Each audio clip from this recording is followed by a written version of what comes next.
सब लोग को याद है 2 दिन हम लोग क्या सीख रहे हैं? हम लोग सीख रहे हैं परमेश्वर ने हम लोग को कौन से हथियार दिए हैं, बराबर। 2 दिन से हम लोग परमेश्वर के दिए हुए हथियारों के बारे में हम लोग मनन कर रहे हैं, तो वो हमें सिखा रहे हैं। पहले दिन में हम लोग ने सीखा था अ, यीशु का नाम। प्रभु यीशु का नाम हमारा गढ़ है, हमारा हथियार है। फिर यीशु का लहू हमारा हथियार है। स्तुति, आराधना हमारा हथियार है। परमेश्वर को धन्यवाद देना हमारा हथियार है, पहले दिन देखा था। और कल हम लोग ने देखा कि विश्वास की ढाल सर से लेके चालू करें। सर पे आशा का टोप, उद्धार का टोप, और धार्मिकता की जीलम, कमर में सत्य का कमरबंद, और विश्वास की ढाल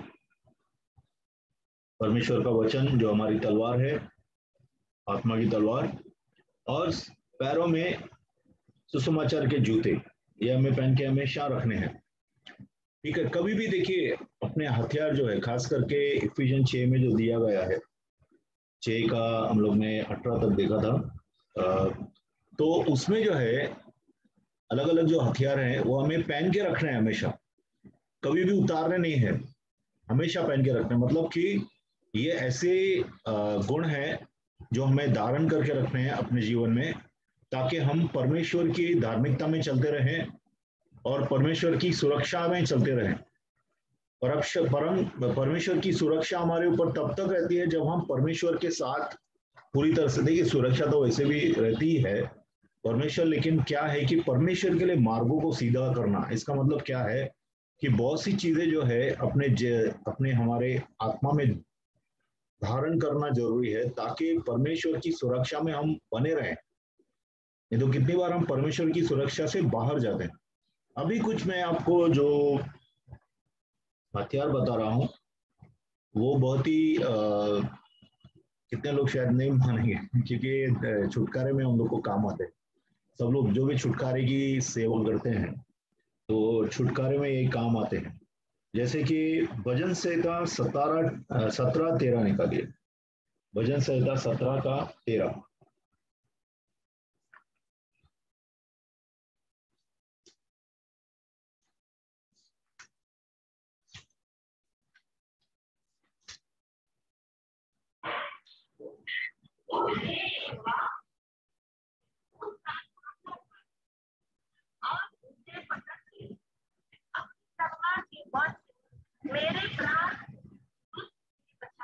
हाँ, मेरे, बस उतना ही सिस्टम हम करेंगे। अभी देखिए परमेश्वर का वचन यहाँ पे क्या बोलता है कि उठ यहोवा, मेरे दुश्मन को अपनी तलवार से मात कर दे, बराबर। तो परमेश्वर की तलवार, अभी हम लोग ने कल देखा परमेश्वर की तलवार परमेश्वर का वचन है, परमेश्वर का वचन है, सही है।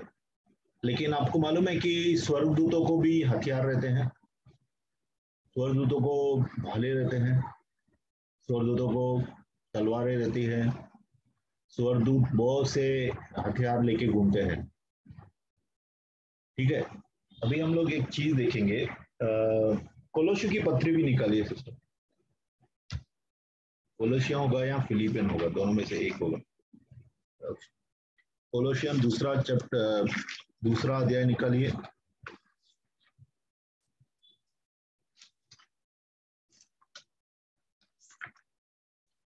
कोलोसियों की पत्री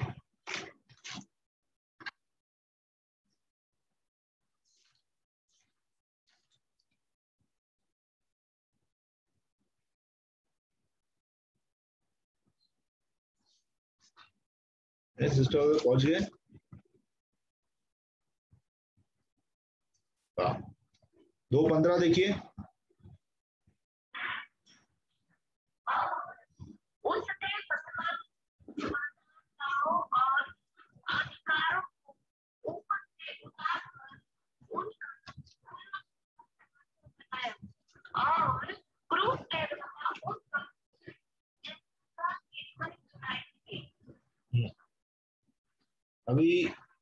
एक्चुअली आपका जो ये है हिंदी का जो ट्रांसलेशन है उसमें थोड़ा प्रॉब्लम है।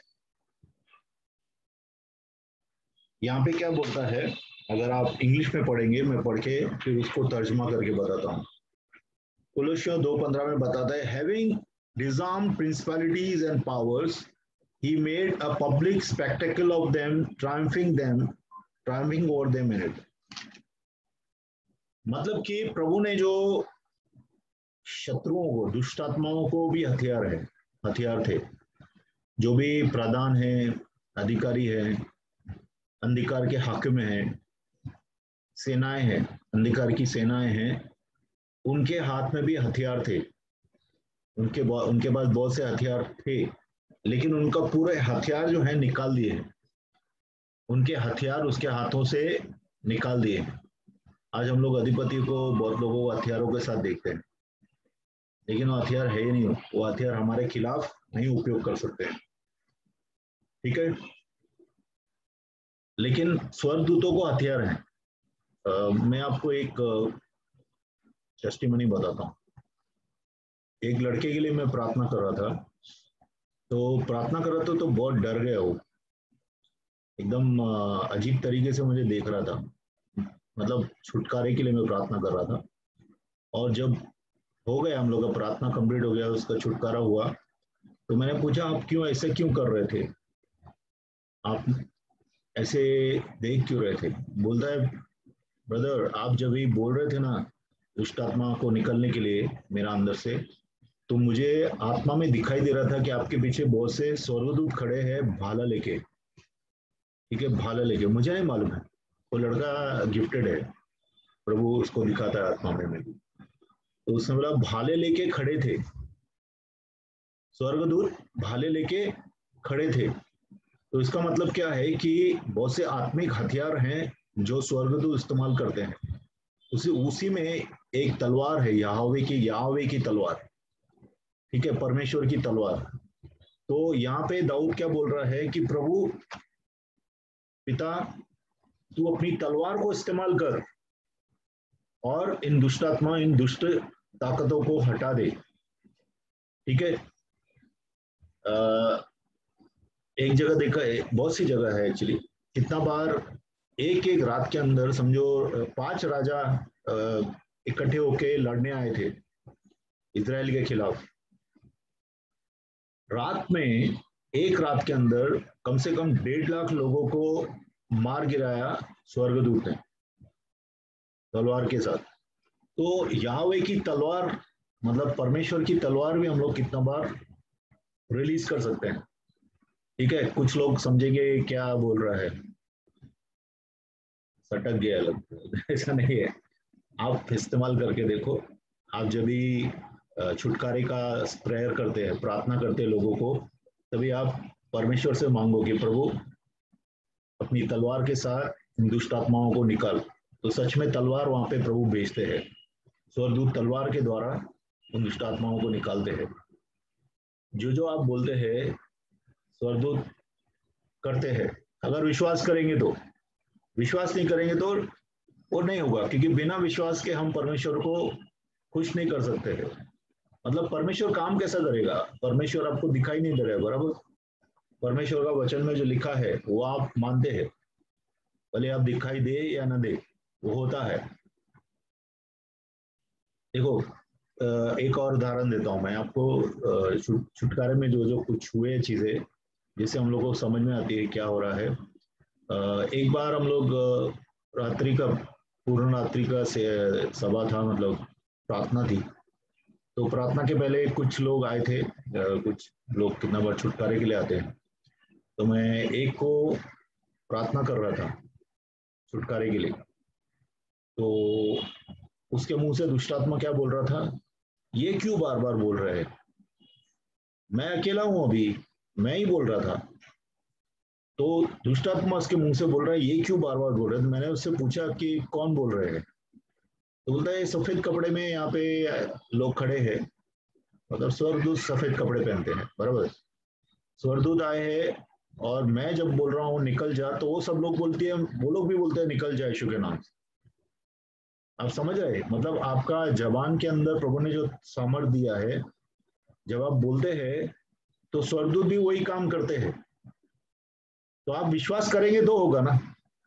अगर आप डाउट करेंगे, अरे हाँ प्रभु मेरे साथ है क्या, मैं जो बोल रहा हूँ वो हो रहा है क्या, तो कैसा हो जाएगा? हाँ, कैसा हो जाएगा? इसके लिए अगर आपको सेवा में काम करना है, खास करके छुटकारे की या कोई भी और भी सेवा है, प्रचार की भी, छुटकारे की ज्यादा, छुटकारे की सेवा में आपको विश्वास करना पड़ेगा कि प्रभु आप जो बोल रहे हैं वो हो रहा है और प्रभु कर रहा है। ठीक है, तो तलवार भी, यावे की तलवार जो है वह एक हथियार है हमारे लिए। और दूसरा एक हम लोग हथियार देखेंगे, निर्गमन की पत्री 23 अध्याय 29वां वचन। निर्गमन की पत्री 23वां अध्याय 29वां वचन देखिए।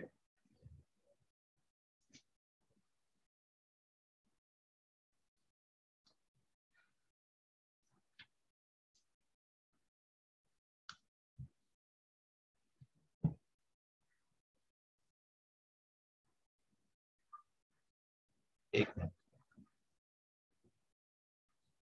28, 29 नहीं 28। मैं पढ़ू क्या? पढ़ा है सिस्टर?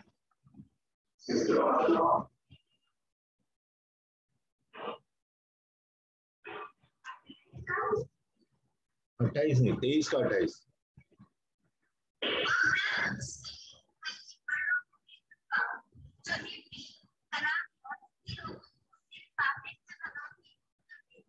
क्या भेजूंगा, फिर से पढ़िए।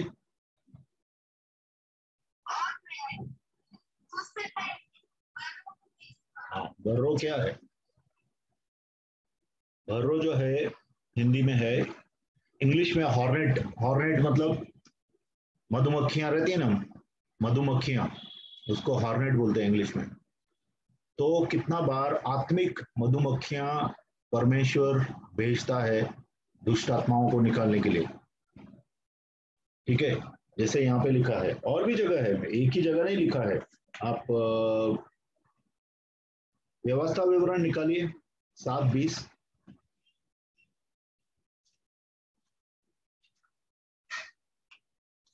व्यवस्था विवरण 7वां अध्याय 20वां वचन।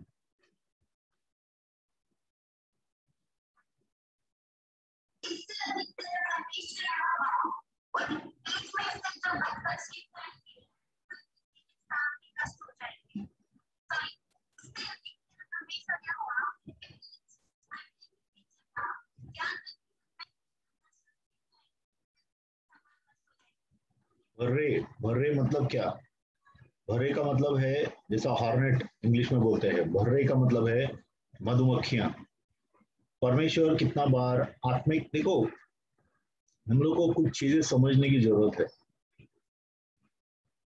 दुष्ट आत्माओं को और दुष्ट अधिकारियों को, मतलब कि अधिपतियों को और शैतान को प्रभु कहाँ डालने वाला है? नरक की आग में डालने वाला है, बराबर। अभी इनको ये भौतिक आग कुछ कर पाएगी क्या? भौतिक आग में कुछ होता है इनको? कुछ भी नहीं होगा, क्योंकि ये जो है ये आत्मिक है, ये आत्माएं हैं, दुष्ट आत्माएं हैं। तो भौतिक ताकत, भौतिक जो फायर है, भौतिक जो आग है, इसको जला नहीं सकती है। लेकिन नरक में ऐसी आग है जो आत्माओं को भी जलाती है। नरक में ऐसी आग है जहां पे शैतान और उसके सब दूत जलाए जाएंगे दिन रात हमेशा के लिए, ऐसा लिखा है। इसके लिए मैं कितना बार आपको व्यवस्था, खास करके प्रकाशित वाक्य 16 से लेके 22 पढ़ने के लिए बोलता हूँ, क्योंकि उसमें लिखा गया है कि किस तरह से शैतान का जो अंत होगा, जो शैतान के ऊपर न्याय आएगा प्रभु का, तो उसको जलाया जाएगा, आग की झील में डाला जाएगा। तो परमेश्वर की जो बहुत सी चीजें हैं, देखो, जैसे बहुत से चीजें आप समझेंगे, सोचेंगे तो आपको थोड़ा सोचने पे लगा देगा प्रभु का वचन। जैसे कि आग के अंदर कीड़े, बराबर। प्रभु का वचन क्या बोलता है? आग दिन रात जलाती रहेगी नरक की, और उसके कीड़े कभी भी शांत नहीं बैठेंगे। कीड़े पूरे शरीर में घूमते रहेंगे आदमी के, जो नरक में पड़ता है। बराबर। अभी हम लोग जो खाना बनाते हैं, कीड़े मारने के लिए खाना बनाते हैं, गर्म करते खाना कि सब कीड़े मर जाएं, लेकिन वहां पे ऐसे कीड़े हैं जो नरक में हैं, जो आग के अंदर चल सकते हैं। उसी तरह से परमेश्वर दुष्टात्माओं के ऊपर मधुमक्खियां भेजता है और मधुमक्खियों से दुष्टात्माओं को निकालता है। समझ रहे हैं आप? बात समझ रहे हैं सब लोग? तो कितना बार आप जो है मधुमक्खियों को भेज सकते हैं दुष्टात्माओं के ऊपर और दुष्टात्माएं भागेंगी। एक और चीज देखेंगे, आग, परमेश्वर की अग्नि। ये तो बहुत बहुत बार इस्तेमाल करते हैं हम लोग, परमेश्वर की अग्नि को बहुत बार इस्तेमाल करते हैं। भजन संहिता 21:9 पढ़िए।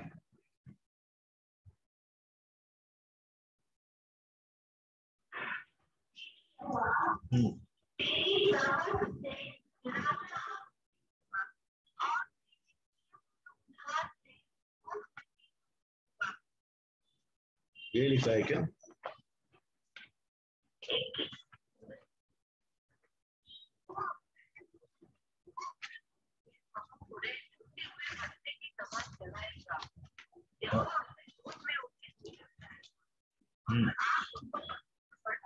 है ना, आग उनको भस्म कर डालेगी। अभी देखिए, एक आग तो है, वो नरक की आग आने वाली है। बराबर, नरक की आग में लोग डाले जाएंगे। लेकिन आज भी आपको स्वर्ग में, आपको मालूम है, एक वेदी चल रही है, आग की वेदी चल रही है स्वर्ग में दिन रात। जैसे पुराने नियम में प्रभु ने बोला था कि हमेशा आग जलती रहे, प्रभु के सामने आग जलती रहे।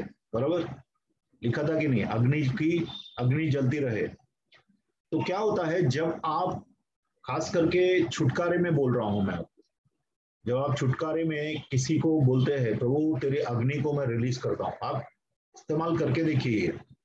जो मैं बोल रहा हूँ वो प्रैक्टिकल है, ठीक है, कार्यशील कर सकते हैं, इसको कार्य में ला सकते हैं। अगर कोई आदमी के अंदर दुष्टात्माएं हैं और दुष्टात्माएं जो है निकल नहीं रही है, आपने पूरा उसका अधिकार तोड़ दिया, जो भी शैतान का अधिकार था जो सब तोड़ दिया, उसके पाप क्षमा करवाए प्रभु से, श्राप तोड़ दिया, अपने आत्मिक बंधन तोड़ दिए, उसके बाद भी दुष्टात्माएं जो है कितना बार अटकी रहती है, निकलती नहीं है। क्यों निकलती नहीं है? क्योंकि कितनी बार जो है दुष्ट आत्माओं को बाहर आने के लिए आने नहीं देते हैं। दुष्ट आत्माओं के भी ऊपर मैनेजर या उसके जो बड़े अधिपति रहते हैं, तो वो क्या बोलते हैं, तू अंदर रुकने का, बाहर नहीं आना, तू बाहर आएगा तो मैं तेरे को छोड़ूंगा नहीं, तो अंदर रुकी रहती है। तो आप जो भी बोलते हैं प्रभु तेरी अग्नि को भेजता हूं, तो परमेश्वर आग लगाते हैं, परमेश्वर की आग अंदर आती है और उन दुष्टात्माओं को आग से बाहर निकालती है, आग के द्वारा दुष्टात्माओं को बाहर फेंकती है परमेश्वर की आत्मा।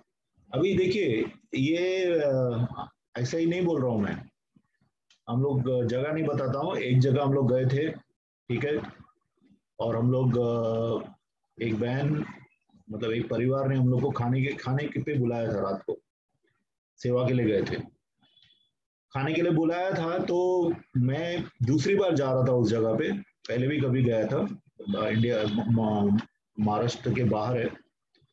तो मैंने जब उस बहन को देखा तो मुझे लगा अभी तक इसका छुटकारा नहीं हुआ है।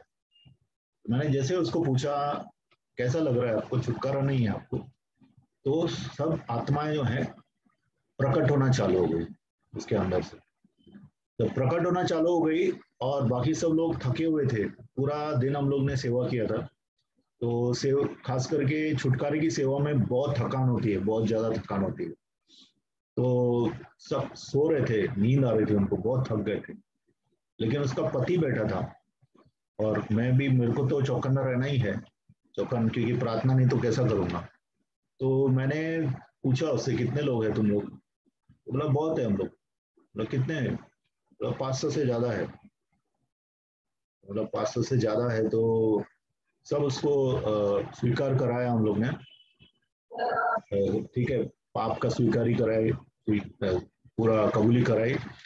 और बाद में जो है बहुत आत्माएं थी, मैंने बोला प्रभु तेरी पवित्र अग्नि को रिलीज कर, पवित्र अग्नि को लगा, तो जैसा वो बोला वहां से अंदर से जो है सब लोग बाहर निकलने लगे। तो इतने ज्यादा लोग आ रहे थे, दुष्ट आत्माएं बाहर आ रही थी, तो कि उसको ये नहीं हो रहा था, मुंह से काफी चीजें ऐसा बहुत ही अजीब हो रहा था उसको। तो मैं उन लोग को बोल रहा था अच्छा तो सब लोग नीचे जाओ, यीशु के नाम से अंदर जाओ, बाद में बाहर निकालता हूँ, तो मतलब यीशु बाहर निकालेगा। तो वो लोग क्या बोलते हैं, अंदर किधर जाए हम लोग, नीचे अंदर आग लगी हुई है पूरी, पूरा उसके अंदर जो है उस बहन के शरीर के अंदर जहां जहां दुष्ट आत्माएं बैठी थी उस सब जगहों पे आग लगी हुई थी, और वो अग्नि में बैठ नहीं सक रहे थे, जल रहे ऐसा बोल रहे थे। तो बोलने का मतलब क्या है कि जब भी आप बोलते हैं प्रभु मैं तेरी आंख को रिलीज करता हूँ, तेरी आंख को बेचता हूँ दुष्ट आत्माओं के ऊपर, तो दुष्ट आत्माएं के अंदर जो है अग्नि, परमेश्वर की आग रिलीज हो जाती है। पवित्र आत्मा भी अग्नि की तरह भी हम लोग ने देखा है। पवित्र आत्मा का जब हम लोग स्टडी कर रहे थे तो मैंने आपको बोला पवित्र आत्मा की अग्नि अग्नि के जैसा भी है, ठीक है, परमेश्वर की अग्नि। तो जब आप परमेश्वर की अग्नि बेचते हैं तो अग्नि लग जाती है। एक दूसरा मैं उदाहरण देता हूँ, ऐसा बहुत बार हुआ है, मैं नहीं, आप जो भी छुटकारे में काम करते हैं उन सबसे पूछो कि आग है क्या, परमेश्वर की आग है। परमेश्वर की आग बहुत ही इफेक्टिव रहती है, दुष्ट आत्माएं बहुत जल्दी निकलती है उससे। एक और जगह है आपका ही इधर कलीसिया में, एक जगह मैं गया था योगेश्वरी में, तो वहां पे जो है कोई अधिपति बैठे थे उसके पेट में। तो मैंने बोला अधिपति को बाहर आओ यीशु के नाम से, बोल मुंह से बाहर निकलो, मैंने बोला मुंह से बाहर निकलो। तो बोले हम लोग नहीं, मुंह से बाहर नहीं निकलेंगे हम लोग। तो बोला क्यों नहीं निकलोगे, मुंह से निकलो बाहर। बोला नहीं तो हम लोग को जला के निकाल। तो बोला ठीक है इनको जलाओ प्रभु यीशु के नाम से, अपनी आग से जलाओ प्रभु। और बाद में जो है वो बहन बोलने लगी कि मेरा पेट है ना गर्म हो गया, बहुत गर्म लग रहा है बहुत, और उसके बाद में वो दुष्ट आत्मा निकल गई। तो कहने का मतलब ये है कि आप जब जो चीजें बोलते हैं आपके मुंह से प्रार्थना के समय, वो चीजें वहां पे हो रही है, आप विश्वास करेंगे तो आप देखेंगे परमेश्वर का छुटकारा देखेंगे। आज कितने लोग हैं, आप लोग में से कितने लोग जो है दुष्ट आत्मा से ग्रसित है, आपको बहुत तकलीफ होती है, लेकिन आप क्या सोचते हैं कि प्रार्थना कराता रहो। प्रार्थना कराते रहने से आप खुद सीखें कि छुटकारा कैसे होता है, क्योंकि छुटकारा सबके लिए है, छुटकारा हर एक जन कर सकता है। ऐसा नहीं है कि मुझे एक गिफ्ट मिला हुआ है। आत्माओं की परख की आत्मा ये रहती है, दान रहता है, लेकिन छुटकारे का जो अधिकार है वो सब लोग को प्रभु ने दिया है। जो मेरे मुझ में विश्वास करेगा वो दुष्ट आत्माएं निकालेगा, वो सबके लिए है ना, वो सिर्फ किसी खास लोगों के लिए थोड़ी है, सबके लिए है। तो आप अगर रिलीज करेंगे, परमेश्वर की अग्नि को रिलीज कीजिए, परमेश्वर की अग्नि को आप भेजिए जहां पे आपको दुष्ट आत्माएं तंग कर रही हैं, वहां से दुष्ट आत्माओं को आग जो है परमेश्वर की बाहर निकाल देगी, ठीक है। तो परमेश्वर की अग्नि जो है वो भी एक परमेश्वर का हथियार है। दूसरा रहता है ट्रेमर्स। ट्रेमर्स मतलब कैसा, कितने लोग विश्वास करते हैं कि आपके खिलाफ योजनाएं बनती हैं, शैतान जो है आपके खिलाफ योजनाएं बनाता है। कल अपने इफिशियन 6 देखा था, एक बार फिर से निकालेंगे सिस्टर, इफिसियों की पत्री 6 अध्याय निकालिए।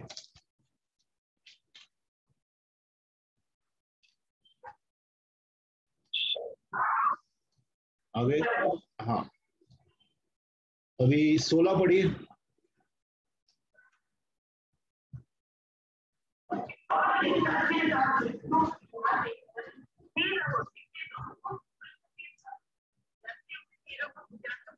हाँ, जलते हुए तीर जो आते हैं, देखिए शैतान हर एक के खिलाफ, जो जो लोग प्रभु में आए हैं उन सब के खिलाफ जो है युक्तियां करता है, योजनाएं बनाता है। और कितना बार बहुत से लोग आते हैं साथ में, दुष्ट आत्माएं जो है आपके खिलाफ योजनाएं बनाती हैं, ठीक है, आपके खिलाफ योजनाएं बनाती हैं। एक बार छुटकारे में मैं जब भी ये कर रहा था, छुटकारा कर रहा था, तो दुष्ट आत्मा मुझे क्या बोलती है, अभी तेरे खिलाफ हम लोग को अच्छी योजना बनानी पड़ेगी, तेरे को देख लेंगे हम लोग। तो क्या होता है कि दुष्टात्माएं जो है आपके खिलाफ जो है योजना बनाती है। तो कितना बार हम लोग ऐसे प्रार्थना करते हैं कि प्रभु दुश्मन की छावनी में भगदड़ मचा, दुश्मन की छावनी में जो है अपने भूकंप को रिलीज कर, भूकंप समझ रहे, भूकंप, कंपन, भूकंप, भूकंप को रिलीज कर, भूकंप को भेज। तो कितना बार परमेश्वर क्या करता है कि उनकी योजना को नष्ट कर देता है, उनकी योजनाओं को भगा देता, वहां से दुष्टात्माओं को भगा देता है। जहां पे भी वो लोग बैठ के योजना बना रही हैं दुष्टात्माएं, वहां से उन लोग का मीटिंग को बर्खास्त कर देता है प्रभु। तो कितना बार आप ऐसा प्रार्थना भी कर सकते हैं, ठीक है, ट्रेमर्स ले सकते हैं। फिर कितना बार आपकी जो प्रीचिंग है, देखिए आज मैं जब अभी बैठा था, कम से कम 1-2 फोन आए, अभी मैंने उठाया नहीं क्योंकि क्या है कि ये प्रचार सुनने नहीं मिले आपको, इसके लिए दुष्ट आत्माएं बीच में टांग लगाती हैं।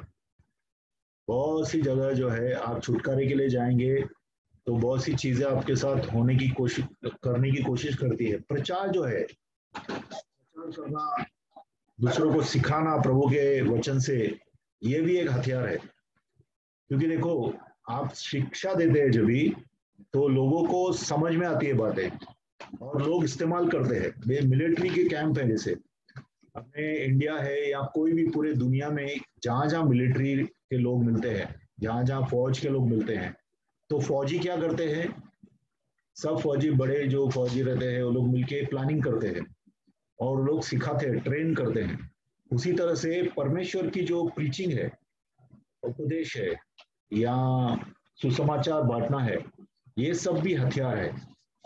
ये हथियार आप परमेश्वर के राज्य में इस्तेमाल करने के लिए प्रभु ने दिया है और बहुत ही अच्छा ये हथियार है, क्योंकि आप दूसरे लोगों को सिखा सकते हैं, उनको ट्रेन करके उनको परमेश्वर के राज्य में अच्छा काम करने के लिए अग्रसर कर सकते हैं। तो टीचिंग जो है, टीचिंग, प्रीचिंग, ये भी एक किस्म से परमेश्वर ने हम लोग को हथियार दिया है।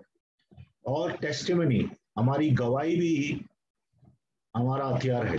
जैसा कि आपको याद है जब ब्लड के बारे में हम लोगों ने बात किया था, हाँ, रेवलेशन, प्रकाशित वाक्य 12:7-11, एक बार फिर से देख लेंगे।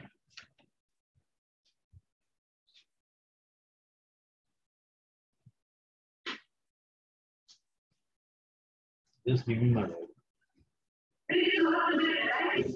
हाँ,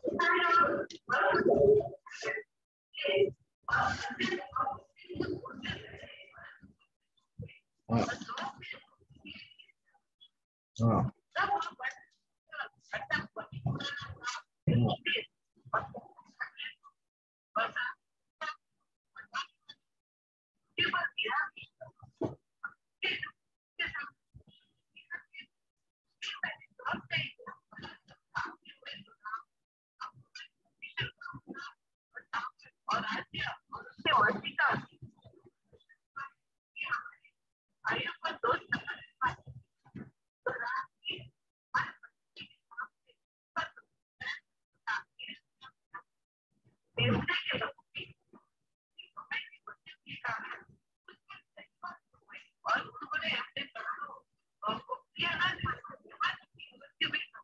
हाँ, देखिए सबसे पहले लड़ाई तो है बहुत, कम से कम 2 बार तो मुझे याद दिखाई दे रहा है। एक तो दानियल में लिखा है कि दानियल का जब जवाब लेके जिब्राइल बाहर निकला स्वर्ग से, तो बीच में उसको रोका गया। उसको रोका गया, कौन रोका? दुष्ट आत्माओं ने उसको रोका, दुष्ट अधिपतियों ने रोका, टायर का राजा ने रोका, ठीक है। तो उसकी सेना थी। उसी तरह से यहाँ पे जो है देखो, स्वर्ग में जो है मिकाइल, जो है मिकाइल के साथ पूरे के पूरे परमेश्वर के दूसरे स्वर्गदूत जो है शैतान के साथ लड़ाई करते हैं और शैतान को जो है बाहर ढकेला जाता है। इसका मतलब है लड़ाई तो हो रही है, आज भी दूसरे स्वर्ग में लड़ाई हो रही है। 3 स्वर्ग है, मालूम है ना सब लोग को, वो दूसरा टीचिंग है लेकिन इस जस्ट समझने के लिए 3 स्वर्ग है। पहला स्वर्ग जो है वो सबसे ऊपर है, जहाँ पे परमेश्वर पिता पुत्र दोनों बैठे हैं, ठीक है, दूसरे स्वर्ग में। वहां पे बहुत से स्वर्गदूत हैं। वहां पे जो यहाँ से चले गए हैं संतगण, जो अपनी प्रभु की महिमा में जिन्होंने प्रवेश किया है, वो सब वहां पे हैं। कलीसिया है ऊपर, बराबर। और फिर वो पहला स्वर्ग है। तो तीसरा स्वर्ग है, सबसे ऊपरी स्वर्ग है। बीच का जो स्वर्ग है वो है जो बीच का हवा है, उसके अंदर बहुत से अधिपति बैठे हैं, दुष्ट आत्माएं बैठी हैं, दुष्टता की सेनाएं बैठी हैं, अंधकार के हाकिम बैठे हैं वहां पे, ठीक है। तो अंधकार के हाकिम, जो भी परमेश्वर कोई भी हमारे लिए मदद भेजता है या प्रभु हमारे प्रार्थना का जवाब भेजता है, वो सब वहां से जैसे निकलते हैं तो एक दूसरे स्वर्ग में उन सबको मालूम पड़ता है, और वो कोशिश करते हैं पूरी की पूरे दम लगा के कि आपका जवाब नहीं आपको मिले, स्वर्ग से आपको जवाब नहीं मिले। इसके लिए कितनी बार आपकी प्रार्थनाएं दिनों दिन चलती है, तो आप बोलते हैं अरे प्रभु तू सुनने रहा है क्या? प्रभु तो पहली बार जब आपने मुंह खोला तब से प्रभु ने सुना है, लेकिन आपका जवाब रोका जा रहा है, आपका जवाब रोका जा रहा है। तो वो जवाब जब तक जीत नहीं लेते हैं, परमेश्वर के स्वर्गदूत जीत के, तभी परमेश्वर का जवाब हमारे ऊपर आता है, हमारे जीवन में आता है। तो अपनी गवाही देखो, मेमने के लहू से हम लोग ने देख लिया, मेमने के लहू से हम लोग को जीत मिलती है, और अपनी गवाही से हम लोग को, हमारा गवाही भी हमारा हथियार है, क्योंकि परमेश्वर का कार्य हमारे जीवन में दिखाता है कि परमेश्वर सामर्थी है। परमेश्वर के बहुत से सामर्थ्य के काम हमारे जीवन में हुए हैं, तो वो जो है एक किस्म से मेडल है, बराबर ना। किससे कितने मेडल मिले हैं। किसी का लकवा ठीक हो गया, कोई दारू पीता था, आज वो ठीक हो गया, दारू नहीं पीता है। कोई ड्रगी था, कोई व्यभिचारी था, कोई वैश्या थी, बहुत सी वैश्याएं प्रभु में आई हैं और आज उन्होंने पूरा गंदे काम छोड़ दिए हैं। बहुत से चोर है, चोरों ने अपनी चोरी छोड़ दी है, ठीक है। बहुत से गुनाहगार हैं, जो दुनिया में बहुत से लोग हैं जिनको फांसी की सजा होनी चाहिए, लेकिन आज वो परमेश्वर के द्वारा ठीक किए गए हैं। उन्होंने अपनी गुंडागर्दी छोड़ दी है, दादागिरी छोड़ दी है, और वो सही हो गए हैं। तो उनकी गवाही जो है एक ही जबरदस्त हथियार है परमेश्वर के सामने। तो हमारी गवाही, कितना बार हम लोग गवाही देते हैं ना, वो गवाही हमारा हथियार है, क्योंकि गवाही जो है परमेश्वर के बारे में सब जगह परमेश्वर के सामर्थ्य को प्रकट करता है। इसके लिए हमारी गवाही भी जो है एक हथियार की तरह हम इस्तेमाल करना चाहिए। हम लोग कितना बार गवाही नहीं देते हैं, चुप रहते हैं। हम लोग गवाही देना चाहिए, ठीक है, क्योंकि हम जब गवाही देते हैं तो लोगों के सामने परमेश्वर का सामर्थ्य प्रकट होता है कि परमेश्वर सत्य है, ठीक है। आज कितने ही लोग कितने ही गाना गाते हैं अलग अलग जगहों पे, लेकिन यीशु सच में ठीक करता है। यीशु अंधों को आंख देता है, कोढ़ियों को ठीक करता है, ठीक है, मरों को जिलाता है। यीशु एड्स ठीक करता है, यीशु ब्रेन ट्यूमर ठीक करता है। क्या क्या ठीक नहीं करता है? ऐसी कौन सी बात है जो यीशु नहीं करता है? सब कर सकता है प्रभु। तो प्रभु की जो काम है उसकी गवाही देना जरूरी है। अपने जीवन में क्या काम किया प्रभु ने, हमारे जीवन में हम कैसे थे, आज हम लोग को प्रभु ने कैसे बनाया। एक मैं बहन को जानता हूँ, वो झगड़ा करती थी, मोहल्ले में इतना झगड़ा करती थी कि लोग डरते थे उसकी गली से जाने से, और वो बहन जो है प्रभु में आ गई, और जो प्रभु में आई तो लोगों के लिए प्रार्थना करने लगी, लोगों के लिए प्रार्थना करने लगी। लोग उसको जाके बोलते थे उसकी तकलीफों को, और वो उनके लिए प्रार्थना करती थी। तो ये उसकी गवाही है, परमेश्वर ने उसको बदली किया, ठीक है ना। तो अपनी गवाही जो है, हमारी गवाही एक हथियार की तरह हम लोग इस्तेमाल कर सकते हैं, और उससे प्रभु को महिमा भी मिलेगी और परमेश्वर का राज्य भी बढ़ेगा। एक और चीज हमेशा याद रखिए, अगर आपके जीवन में परमेश्वर बहुत अच्छा काम करने वाला है, या कि समझो आपकी सेवा में आपको बुलाने वाला है, तो दुष्ट आत्मा को भी मालूम पड़ता है कि आप सेवा में आने वाले हैं, या आप परमेश्वर के लिए बड़े काम करने वाले हैं, आपकी गवाही बनने वाली है।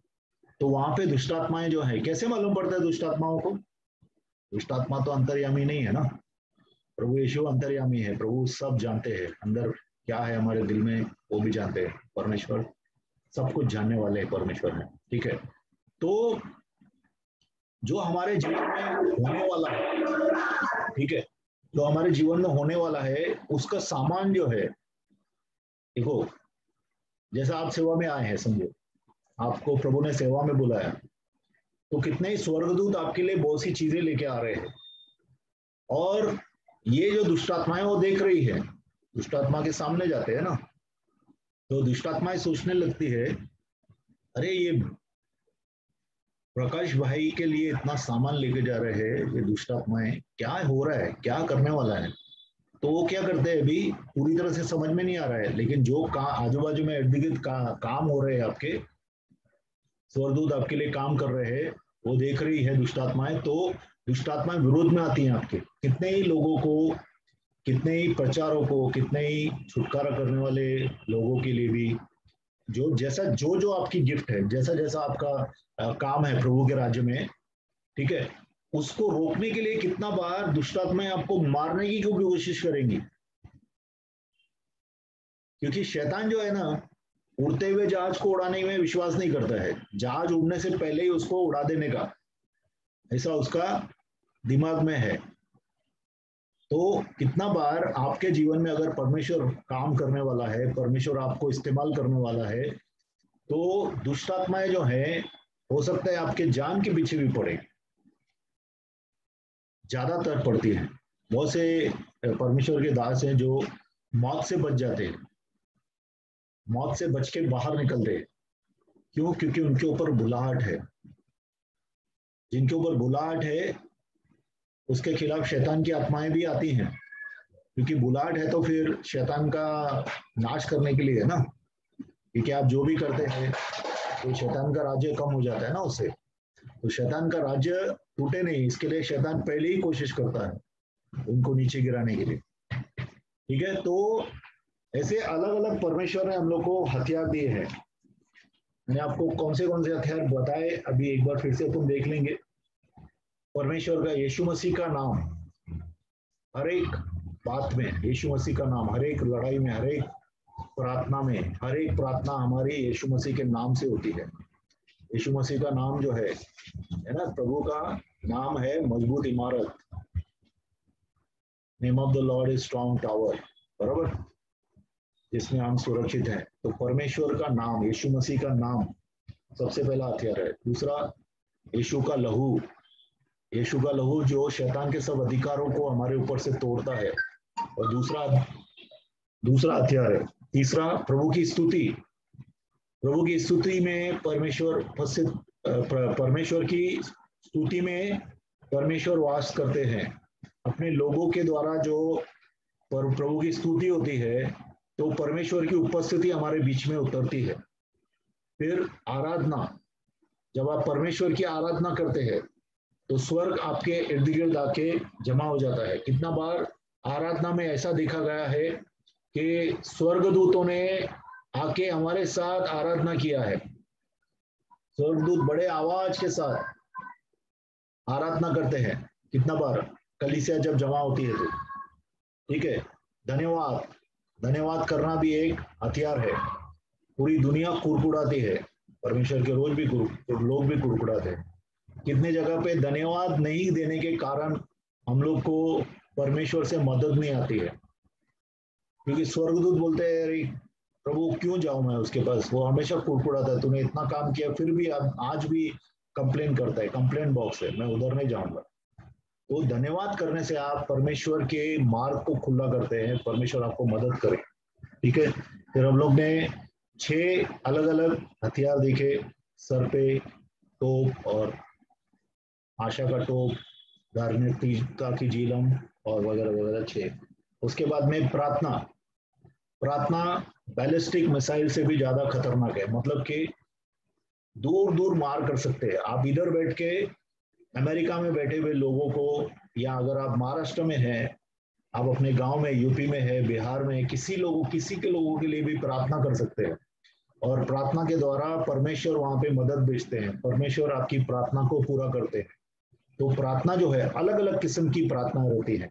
कभी कभी छुटकारे की प्रार्थना रहती है, कभी कभी निवेदन रहता है, कभी कभी अलग अलग किस्म की मांगे रहती है परमेश्वर के सामने। और कभी कभी हम लोग अन्य भाषा में ज्यादा से ज्यादा प्रार्थना करना चाहिए। अन्य भाषा प्रभु ने हम लोग को ऐसे ही रखने के लिए नहीं दिया है कि जब कलीसिया में मिलो तभी बात करो, नहीं, हमेशा अन्य भाषा में प्रार्थना करते रहो। आप देखेंगे बहुत सी चीजें बदलती जाएंगी आपके जीवन में, बहुत सी चीजें बदल जाएंगी। तो परमेश्वर का हथियार है प्रार्थना। उसके बाद में हम लोग ने देखा यावे का तलवार, आज ये देखा यावे का तलवार है, परमेश्वर का तलवार है जिससे दुष्ट आत्माओं को बाहर निकालता है। मधुमक्खियां हैं परमेश्वर की, जिसको प्रभु इसके द्वारा दुष्ट आत्माओं को बाहर निकालता है। फिर परमेश्वर की अग्नि है, अग्नि रिलीज करेंगे तो दुष्ट आत्माएं जो है भाग जाती है। परमेश्वर के भूकंप को रिलीज करो, जहाँ पे भी कुछ आपके खिलाफ योजनाएं कर रहा है शैतान, वो सब योजनाएं जो है नष्ट हो जाएंगी। वहां पे उलझन आ जाएगी, उनके बीच में मीटिंग बर्खास्त हो जाएगी शैतान की। ठीक है। फिर अपने सुसमाचार देने, टीचिंग से हम लोग इस्तेमाल कर सकते हैं, उसको भी प्रभु इस्तेमाल करते हैं अपने राज्य में एक हथियार की तरह। फिर हमारी गवाही जो है परमेश्वर का हथियार है। परमेश्वर का काम उससे डिक्लेयर होता है लोगों के बीच में, लोगों का विश्वास बढ़ता है। ठीक है, दूसरे लोग भी सोचते हैं अगर परमेश्वर ने इसके ब्रेन ट्यूमर को ठीक किया, इसकी किडनी को साफ किया, या इसको नया दिल दे दिया, या प्रभु ने इसके पाँव को ठीक कर दिया, इसका पैरालिसिस ठीक किया, तो मेरा भी करेगा। इसके लिए टेस्टिमनी देना, गवाही देना जो है वह लोगों को एक हथियार की तरह इस्तेमाल कर सकते हैं हम लोग, और दूसरे लोग परमेश्वर में आ सकते हैं, और शैतान के सामने भी हमारी गवाही बनती है। हालेलुया। ठीक है, तो ये सब हथियार हम लोग इस्तेमाल करने चाहिए। ये सिर्फ टीचिंग में सुना, चलो कभी तो बताया था, अच्छा ब्रदर अभी आप प्रार्थना करो, अरे आप प्रार्थना करो। ठीक है, आप सब लोग प्रार्थना करना है, परमेश्वर की सेना को बढ़ाना है ना, तो हम सब लोग प्रार्थना करना है, और प्रभु हमारी प्रार्थना सुनेगा। सब लोग एक जैसे है ना, मैं और आप सब लोग एक जैसे है परमेश्वर के लिए, तो हम प्रार्थना खुद करना है। ठीक है, तो प्रभु डायरेक्टली सुनेगा और प्रभु हमारी प्रार्थना को पूरा करेगा। ये प्रार्थना करते हैं पिता परमेश्वर। हम लोग ने ये जो आज 12-13 टोटल 3 दिन से जो भी हथियारों के बारे में हम लोग सीख रहे थे, आत्मिक हथियारों के बारे में, पिता परमेश्वर हम लोग प्रार्थना करते हैं कि इन हथियारों को इस्तेमाल करने के लिए हमें प्रभु तू उत्साहित कर पिता, और हम ये टीचिंग को अपने पास ही नहीं रखें, लेकिन प्रभु इसका इस्तेमाल करें पिता परमेश्वर। क्योंकि प्रभु आपका जो भी वचन है वो कोई थियोरी नहीं है, वो ऐसे ही कुछ दिया गया ऐसा नहीं है, लेकिन उसमें सामर्थ है। तो होने दे प्रभु, हम सामर्थ के काम करें प्रभु, आपके हथियारों को इस्तेमाल करें, और हम चुप न रहें, लेकिन प्रभु जिस काम के लिए हम लोग को तूने बुलाया है वो पूरा करे। जैसा यीशु कहता है कि परमेश्वर की इच्छा पूरा करना मेरा खाना है, उसी तरह से हमारे जीवन में भी होने दे पिता परमेश्वर। सब लोगों को आपके हाथों में सौंपते हैं प्रभु, धन्यवाद करते हैं यीशु मसीह के नाम से मांगते हैं। Yes brother, over to you.